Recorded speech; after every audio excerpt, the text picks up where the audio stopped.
Bonjour à tous et bienvenue. Le collège central discipliné. Vraiment. Le collège central a-t-il été informé qu'une action de discipline religieuse a été entreprise à son encontre? Oui, et de manière directe. Fin avril 2025, 7 courriers recommandés avec accusé de réception ont été envoyés à Wallkill, adresse où il y a le collège central, des frères du collège central, État de New York, et un autre à l'adresse de frère Anthony Morris en Caroline du Nord. Les accusés de réception ont été reçus, prouvant la bonne réception des courriers de convocation. À quoi ressemblent ces courriers? En voici un.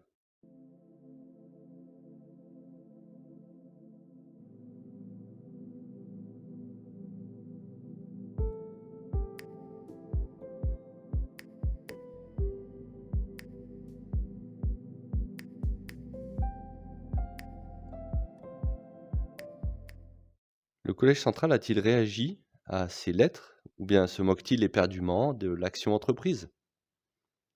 Ce qui est sûr à 100%, c'est que la société Watchtower a traité ces courriers et y a accordé une attention particulière. Il est important de préciser que le collège central est celui qui décide de mettre en place des administrations, des associations, des comités, des départements, des bureaux, etc., qui vont devoir agir pour le collège central et leur rendre des comptes en finalité.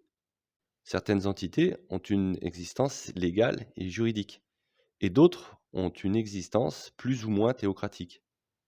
Et bien sûr, il existe une zone grise créée entre les deux qui permet pas toujours de savoir exactement qui est responsable de quoi, surtout pour un œil extérieur aux témoins de Jéhovah. Un œil extérieur qui considérerait seulement l'aspect légal des choses. Je n'ai pas le détail de comment la réception du courrier adressé à chacun des membres du collège central s'organise, mais je sais que de nombreuses fois, certains de ces membres montraient dans des programmes vidéo des cartes ou des courriers d'appréciation pour leur travail, voire même des dessins d'enfants. Je sais aussi que des frères de comités de filiales se choisissent un secrétaire personnel. C'était de coutume aussi, euh, il y a longtemps, avec les présidents de la société Watchtower. Donc, il est facile de comprendre que le collège central donne des directives sur le traitement de leur propre courrier et désigne des procédures de la façon d'y répondre au mieux. Alors, comment les 7 membres du collège central, plus l'ex-membre Anthony Morris, ont-ils décidé d'y répondre? Ignorance totale? Réponse directe à l'adresse mail transmise dans le courrier de convocation? Réponse indirecte par son administration? Réponse indirecte dans les publications écrites? Oralement dans les discours d'assemblée? Ou dans des vidéos? Que dirais-tu? Si tu étais à leur place, quel moyen de réponse aurais-tu choisi? Dis-le s'il te plaît dans les commentaires. Ils ont choisi de répondre de la manière indirecte, par son administration. Le bureau du courrier de ses frères a contacté la filiale de France par son comité de filiale, et un courrier de la filiale de France a été validé et apporté par le responsable de circonscription lors de sa visite à l'Assemblée des Abrais. Nous n'avons pas attendu la réunion habituelle que le responsable de circonscription tient avec les anciens plutôt le vendredi soir, car le pauvre avait beaucoup à faire lors de sa visite. 3 situations différentes concernant les anciens devaient être réglées pendant sa visite. La lettre a donc été lue le mardi soir à 18h30 environ, avant le début de la réunion vie chrétienne et ministère. Les 9 anciens que nous étions ont entendu sa lecture, mais ni la lettre ni les pièces jointes n'ont été vues ou consultées par les anciens. Seulement moi, assis à gauche du responsable de circonscription, a vu le courrier, car il a tourné son écran vers moi pour me le montrer rapidement. Et peut-être un seul, le secrétaire du collège des anciens, a pu plus tard savoir ce que contenait la pièce jointe. Je n'en suis pas sûr du fait que l'organisation serait très bien partitionner les informations pour éviter les fuites et ainsi maîtriser les discussions, interrogations et les dissidences qui pourraient s'en suivre. Je le sais trop bien, car grâce à mon expérience comme ancien, mais surtout par celle de serviteur à la construction en service à l'étranger et de responsable de service dans un BTL. Je vous donne la lecture de la lettre de la filiale de France J'intègre aussi la lecture des versets mentionnés. 23 mai 2025, au Collège des Anciens de l'Assemblée des Abrais. Chers frères, des frères du Collège central ont récemment reçu une lettre dont l'expéditeur indiqué pourrait être un ancien de votre collège. Afin de prendre connaissance du sujet, vous trouverez en pièce jointe une copie de cette lettre. Selon le principe de Proverbes 18, 13 et 17, nous vous invitons à rencontrer rapidement frère Yann Bertha. Quand quelqu'un se prononce sur une affaire avant d'entendre les faits, c'est stupide et humiliant. Le premier qui présente sa version des faits semble avoir raison, jusqu'à ce que la partie adverse arrive et lui demande de prouver ce qu'il dit. Veuillez lui demander s'il a écrit et approuvé cette lettre. Le cas échéant, en est-il réellement l'expéditeur ou quelqu'un d'autre l'a-t-il envoyé en son nom? Si ce frère réfute être à l'origine de cette lettre, a-t-il un avis sur les personnes qui auraient pu l'envoyer? Dans le cas où il est à l'origine de cette lettre, quelle est la recommandation du collège concernant ces conditions requises pour servir comme ancien? Bien entendu, quelles que soient les réponses du frère, votre approche restera bienveillante et aimable dans l'esprit de 2 Timothée 2, 23 à 26 et Jude 22 et 23. De plus, rejette les débats sots et stupides, sachant qu'ils provoquent des disputes, car un esclave du Seigneur n'a pas à se battre. Il faut au contraire qu'il soit doux envers tous, capable d'enseigner, qu'il fasse preuve de retenue quand on lui fait du tort, qu'il instruise avec douceur ceux qui ne sont pas dans de bonnes dispositions. Il se peut que Dieu leur donne le repentir, qui mène à une connaissance exacte de la vérité, et qu'ils reviennent à la raison et se dégagent du piège du diable qui les a capturés vivants pour qu'ils fassent sa volonté. De plus, continuez à faire miséricorde à certains qui ont des doutes. Sauvez-les en les arrachant du feu. Mais continuez à faire miséricorde à d'autres, le faisant avec crainte, tout en détestant jusqu'au vêtement qui a été taché par la chair.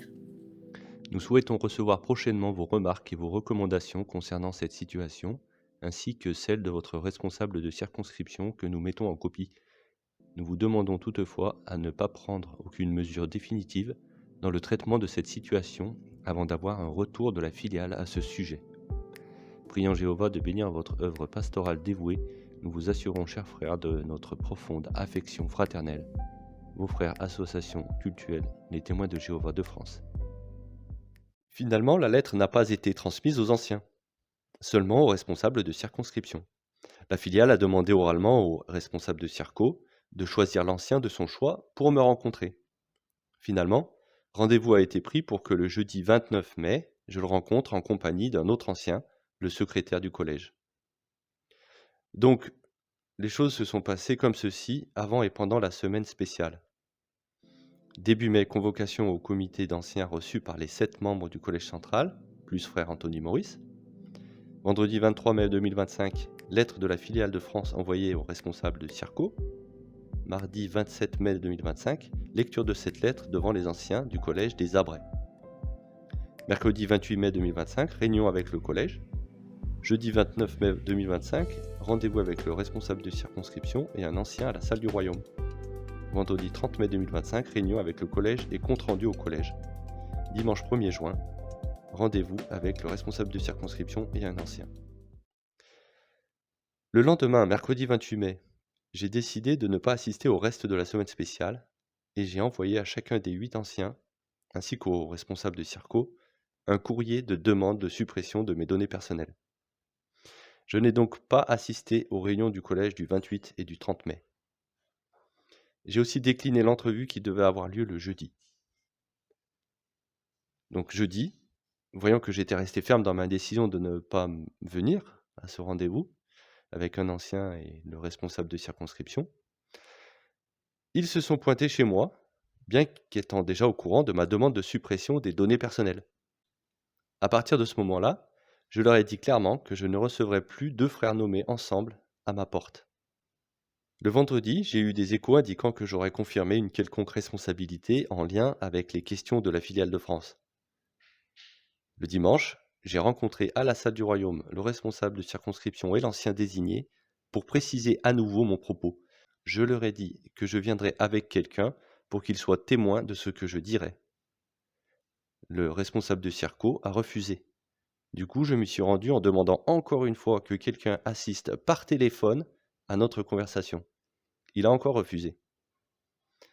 Je vous donne tous ces détails non pas pour alourdir le propos, mais pour montrer que les anciens et les responsables de circonscription suivent un modèle administratif fixé auquel ils ne dérogent pas. Ce modèle ne provient pas de l'écriture sainte. Il est élaboré par une organisation toute humaine s'appelant Watchtower. L'organisation s'autoprotège et ne laisse pas l'opportunité à l'accusé d'être défendu à un niveau égal. La procédure est donc clairement injuste et ne correspond pas au droit le plus élémentaire.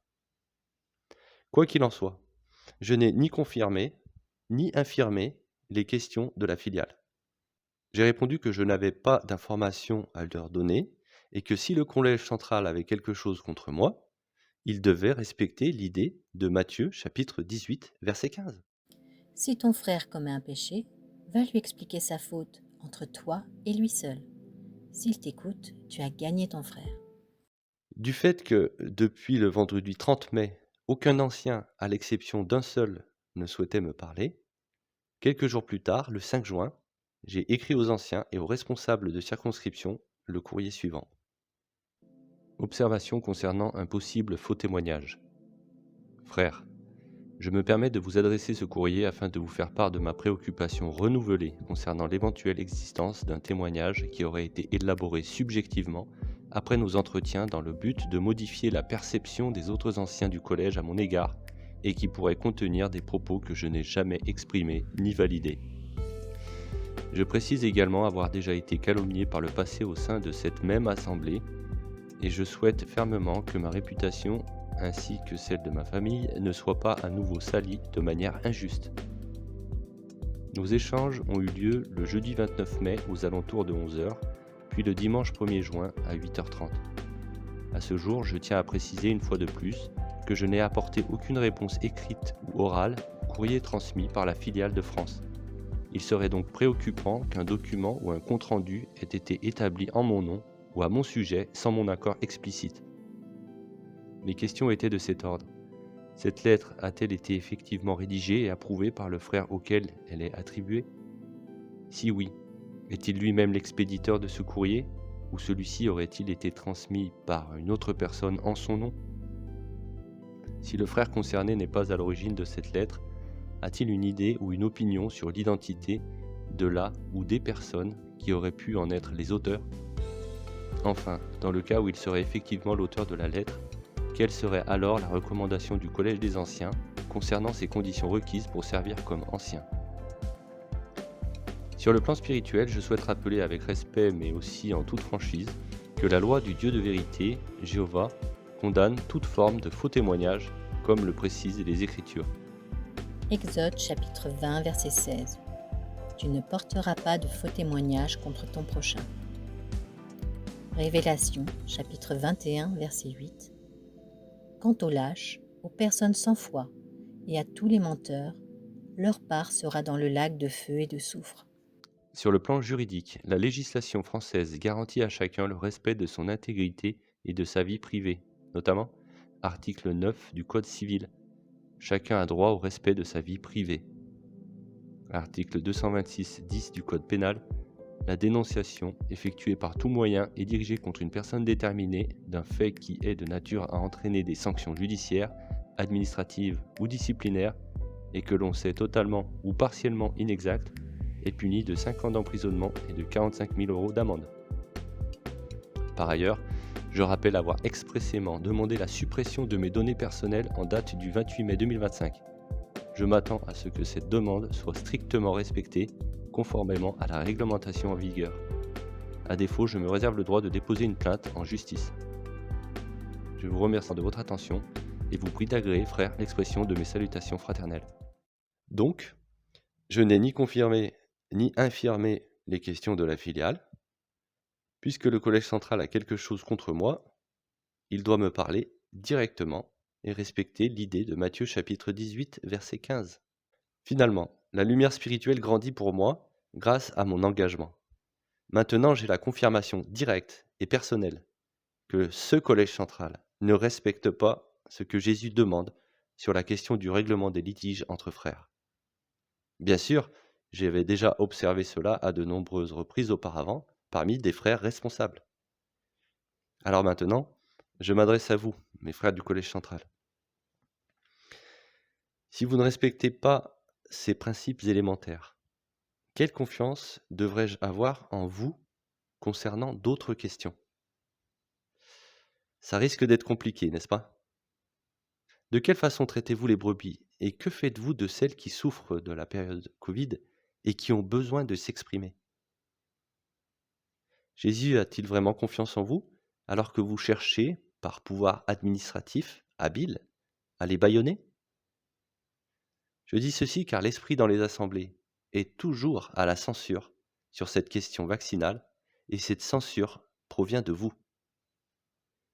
Et vous, frères du comité de la filiale de France, je vous ai toujours respecté et aimé, soutenu même.